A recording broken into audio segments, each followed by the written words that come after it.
Hey guys, it's Roscoe, and on the Space Couch today we're joined once more by the Grand Admiral because I thought we would take a look at the glory that he has inspired. So, first, this, Heir to the Empire. You've all read it, you know how good it is. He's the best thing about it. Came out in 1991 when I was in my first year at university.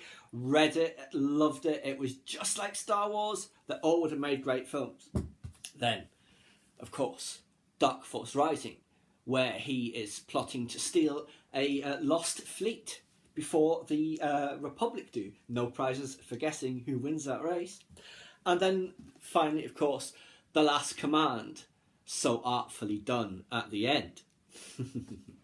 Now, 10 years after those events, they do worry that Grand Admiral Thrawn is back from the dead in Spectre of the Past. These are all Timothy Zahn novels, by the way. It's his character. I don't think anyone else has written him. This was really, really good, because how can he be back? But it seemed like he was back. And then the second part of that sequence, Vision of the Future, you see, of course, his eyes here, in which they resolve the situation as to whether or not Grand Admiral Thrawn was back. And then finally, of the old canon, Outbound Flight, which takes place earlier chronologically, where he's, I think, the one who destroys it, if I recall correctly. But he has, the Chiss in general had no knowledge of the Force or of droids, so that was a great surprise to them.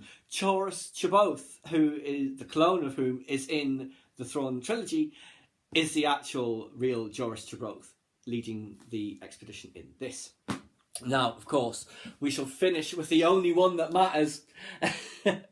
Canonically, anyway, Thrawn, again, by Timothy Zahn. We reviewed this. It was excellent, as you know. Just wanted to add to my review, I completely forgot to mention Arinda Pryce, the governor of Lothal, although she's not the governor at the start.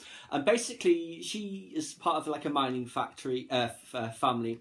The corporation gets taken over by the Empire, manoeuvred by her political opponents as well. So she wants to get off world, so she ends up on Coruscant.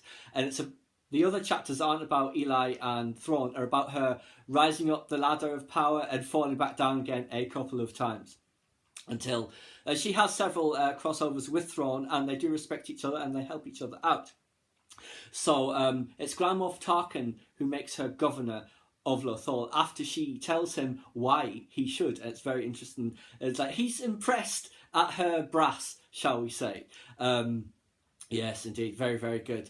Thoroughly recommended, as you know, but I just want to add that to my review of Thrawn. And also, I was just thinking, after reading that, about how he describes art and how you can tell it's about the culture from it. You do see in our art big changes in it after major events. I think the best example would be the late 19th, early 20th century. The main art style was Art Nouveau, very natural, flowing lines, very beautiful, elegant, delicate. Then the First World War happens. After that, it's the Art Deco. Clean lines, sharp edges, very, very different. So that was just an example I could think of where you could spot that something big had happened in that culture based on its change in art. At least I think so. I mean, any art critics, please do let me know. That was just how I saw it. But that is my Thrawn book collection. How many is that? There's the trilogy, the duology, Outbound Flight. 7 so far. There will be others. I believe there's several short stories in as well. But yes, I do hope there are more Thrawn novels, because it was left wide open for them to fill in all of the gaps. Yes, and would certainly be looking forward to that. Please subscribe to my channel if you enjoyed this content. Leave me a comment suggestion for an upcoming topic you'd like to see discussed, or like the video.